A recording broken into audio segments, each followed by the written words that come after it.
Bismillahirrahmanirrahim. Assalamu alaikum. Dear students, welcome to Superior Group of Colleges Learning Management System. मैं हाफिज फरूक शहजाद। आज हमारा physics का chapter number 2 vectors and equilibrium का second lecture है, जिसमें हम पढ़ेंगे टाइप्स ऑफ वेक्टर्स के वेक्टर्स की टाइप्स क्या होती हैं। सबसे पहले हम देखते हैं यूनिट वेक्टर। यूनिट वेक्टर नाम से जाहिर है, यानी कि one, a vector having one magnitude and is used to indicate the direction of vector is called unit vector। तो वो क्या कहलाता है? यूनिट वेक्टर कहलाता है, जिसकी मैग्नीट्यूड क्या हो, वन हो, और वेक्टर की डायरेक्शन को शो करे। तो इसको हम डिनोट करते हैं ए हैट या ए कैप, इसको पढ़ते हैं। इसका मैथमेटिकल फॉर्मूला क्या होता है? A hat is equal to a vector over a vector's magnitude। यहाँ पर तीन तरह के सिंबल हैं, तीनों को क्लियर करता चलूं। अगर सिंपल अल्फाबेट लिखा होगा तो वो स्केलर क्वांटिटी यानी कि वेक्टर्स की मैग्नीट्यूड होगी, और अगर वेक्टर के ऊपर, उस सिंबल के ऊपर एरो हेड होगा तो वो वेक्टर होगा। अगर उसके ऊपर हैट या ये कैप होगा तो वो उसका यूनिट वेक्टर होगा।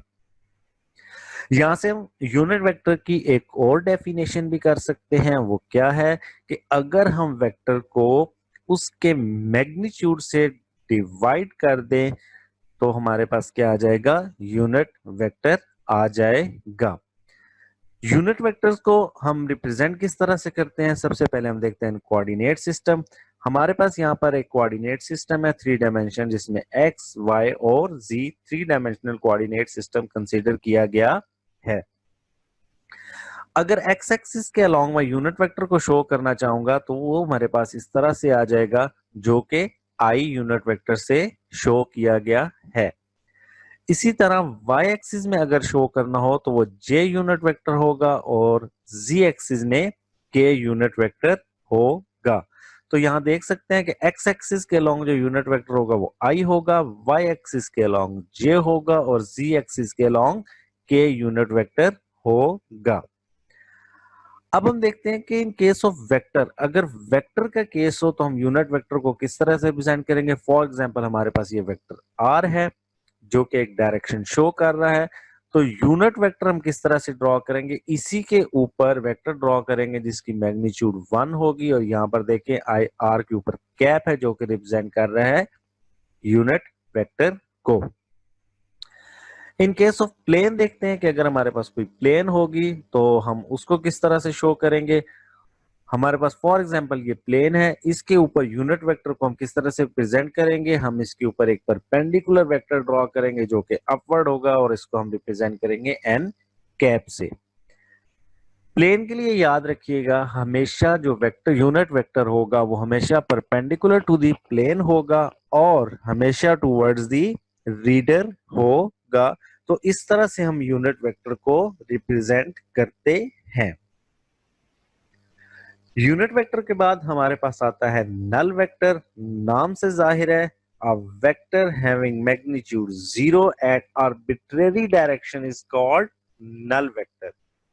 नल वेक्टर को हम डिनोट किस तरह से करते हैं? 0 के ऊपर हम एरो हेड लगा देते हैं जो कि शो करता है नल वेक्टर को। नल वेक्टर को हम रिप्रेजेंट किस तरह से करेंगे? फॉर एग्जांपल हमारे पास ये वेक्टर ए है जो कि हमें नजर आ रहा है, इसकी direction from left to right है। इसका हम नेगेटिव वेक्टर ड्रॉ करेंगे तो वो राइट टू लेफ्ट हो जाएगा जो कि माइनस ए वेक्टर होगा। अगर हम इन दोनों को हेड टू टेल रूल के अकॉर्डिंग ऐड करेंगे तो किस तरह से प्लेस करेंगे? हम माइनस ए वेक्टर की टेल को वेक्टर ए की हेड के ऊपर प्लेस करेंगे, तो ऑटोमेटिकली हम देख सकते हैं कि माइनस ए वेक्टर यानी कि नेगेटिव वेक्टर का हेड इस वेक्टर की टेल के ऊपर आ जाएगा। तो यहाँ पर हमारे पास 0 मैग्नीट्यूड शो होगी, जिसको हम मैथमेटिकली लिख सकते हैं A plus minus A is equal to 0।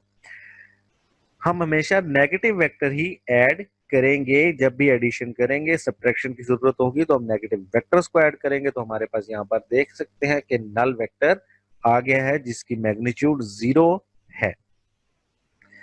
A null vector may be parallel, anti-parallel और perpendicular to any vector। तो हम इस केस में देख रहे हैं कि वो वेक्टर उसके एंटी पैरेलल है, तो वो पैरेलल भी हो सकता है और परपेंडिकुलर भी हो सकता है। नेक्स्ट है हमारे पास इक्वल वेक्टर्स। इक्वल वेक्टर क्या होते हैं? Two vectors A and B are said to be equal if they have same magnitude and same direction. अगर उनकी मैग्नीट्यूड और डायरेक्शन सेम है तो हम क्या कहेंगे? वो वेक्टर क्या है? इक्वल है, regardless of the position of their initial points.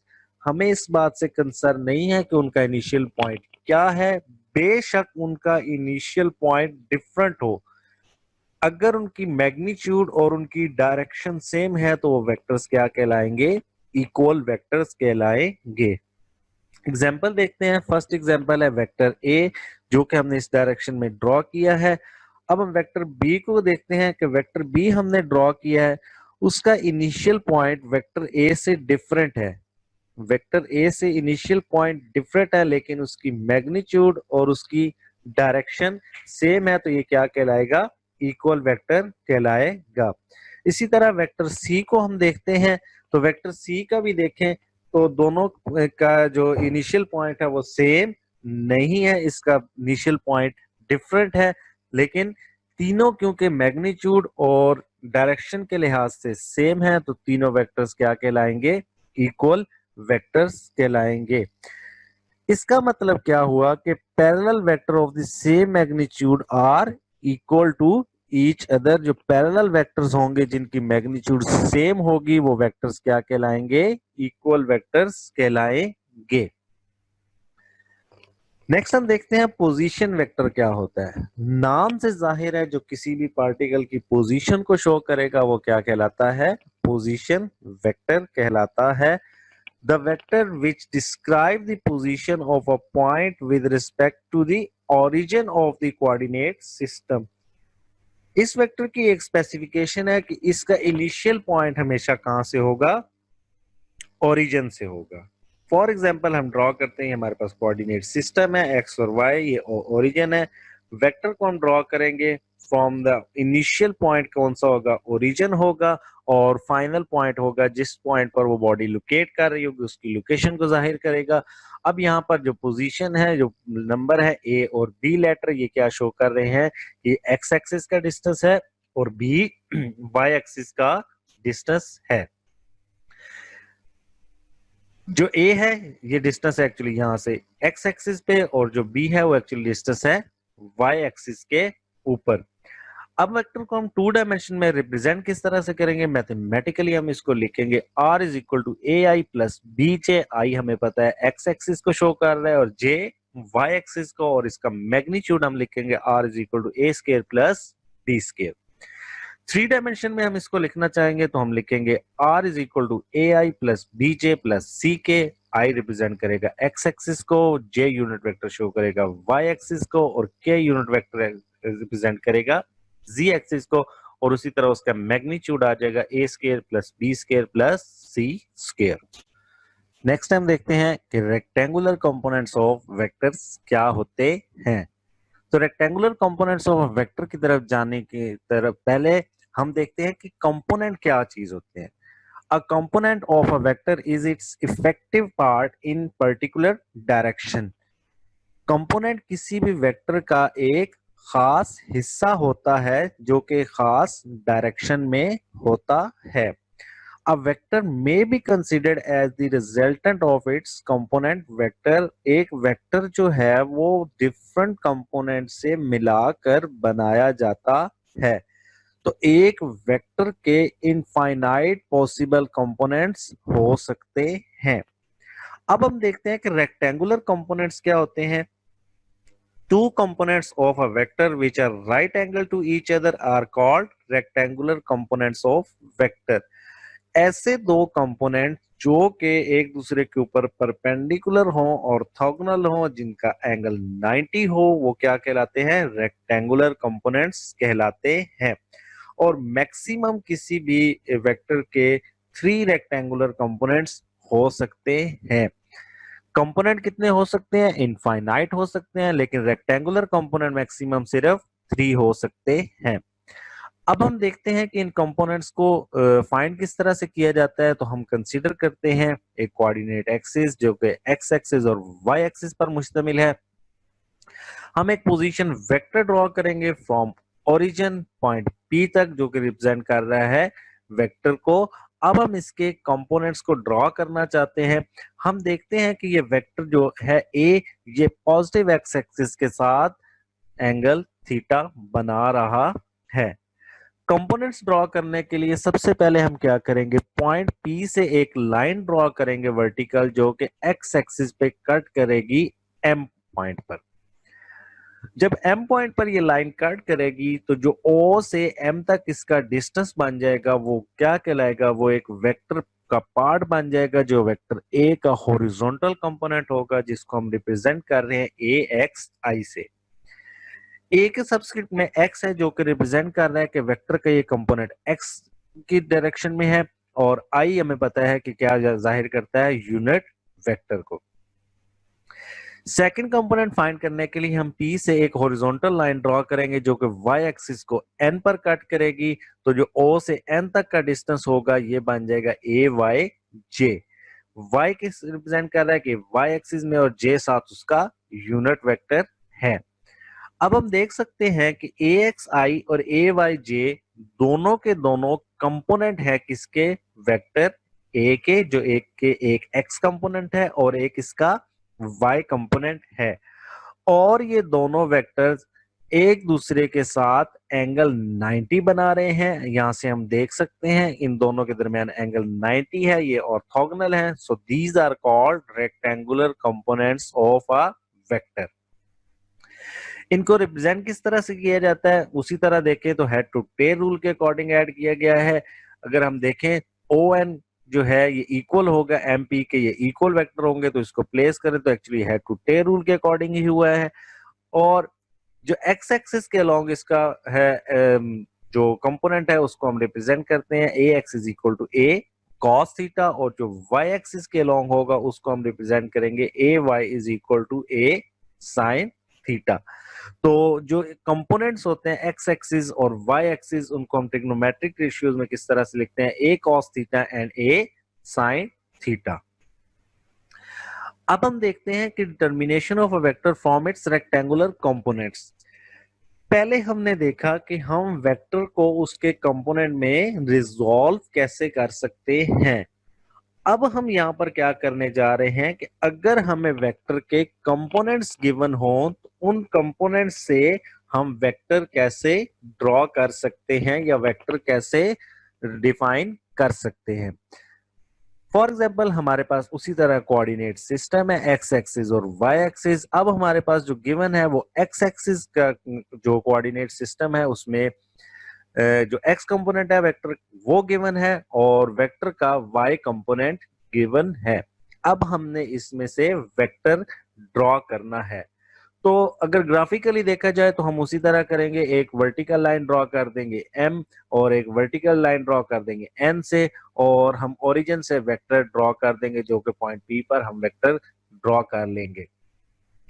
अब हम देखते हैं कि मैथमेटिकली हम वेक्टर को कैसे फाइंड आउट कर सकते हैं। कि कोई भी वेक्टर हो तो हम मैथमेटिकली उसको किस तरह से फाइंड आउट करेंगे। तो सबसे पहले देखिए हम मैग्नीट्यूड फाइंड करेंगे। मैग्नीट्यूड के लिए हम एक राइट एंगल ट्राइंगल कंसीडर करेंगे ओपीएम। ओपीएम हमें नजर आ रही है एक राइट एंगल ट्राइंगल है, जिसमें ओपी क्या है, इसका हाइपोटेन्यूज है, ओएम इसका बेस है, और एमपी इसका परपेंडिकुलर है। तो पाइथागोरियन थ्योरम के according hypotenuse square is equal to base square plus perpendicular square. तो OP square is equal to OM square plus MP square. हम इसकी वैल्यूज को पुट करेंगे। ओपी क्या है, ये हमारे पास हाइपोटेन्यूज है जो कि ए है। ओएम क्या है, ये एक्स कंपोनेंट है, और एमपी क्या है, वाई कंपोनेंट है। अब हम इसकी स्क्वायर रूट करेंगे दोनों तरफ, तो हमारे पास आ जाएगा a is equal to square root of A X square plus A Y square. तो ये हमारे पास वेक्टर a की मैग्नीट्यूड आ जाएगी।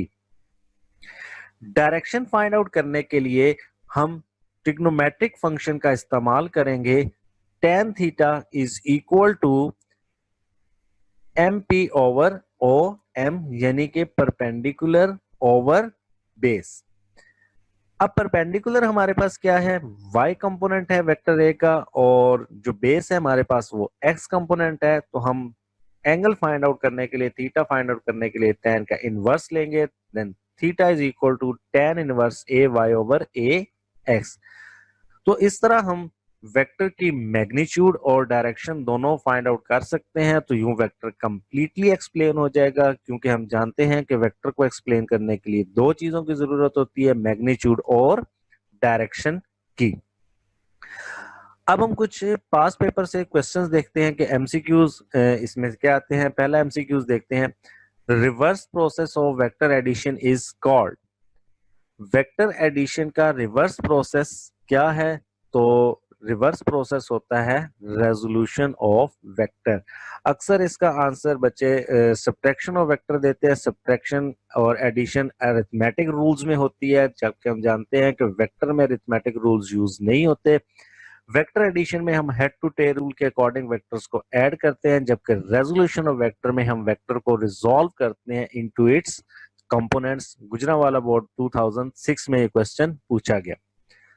नेक्स्ट क्वेश्चन है हमारे पास, the magnitude of rectangular components of a vector are equal, its angle X axis is. अगर रेक्टेंगुलर कंपोनेंट एक्स एक्सिस और वाई एक्सिस इक्वल होंगे तो उनका एंगल क्या होगा?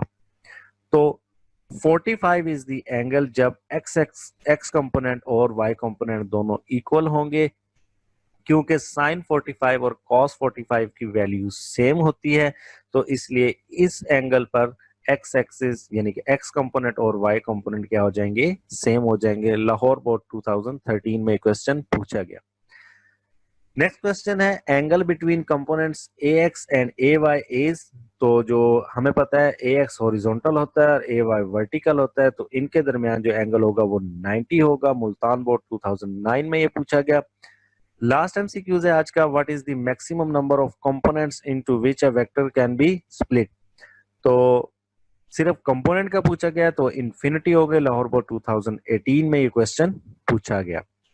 नेक्स्ट शॉर्ट क्वेश्चंस है कुछ केस टॉपिक में से। शॉर्ट क्वेश्चंस क्या क्या पूछे जाते हैं?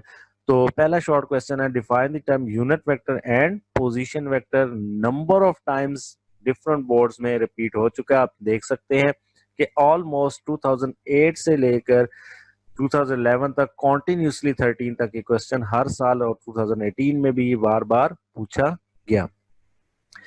नेक्स्ट है, define the unit vector and find the unit vector in the direction of vector. Rawalpindi board 2018 में क्वेश्चन सिमिलर है, थोड़े से उसकी स्टेटमेंट चेंज की गई है। ये 2018 में पूछा गया।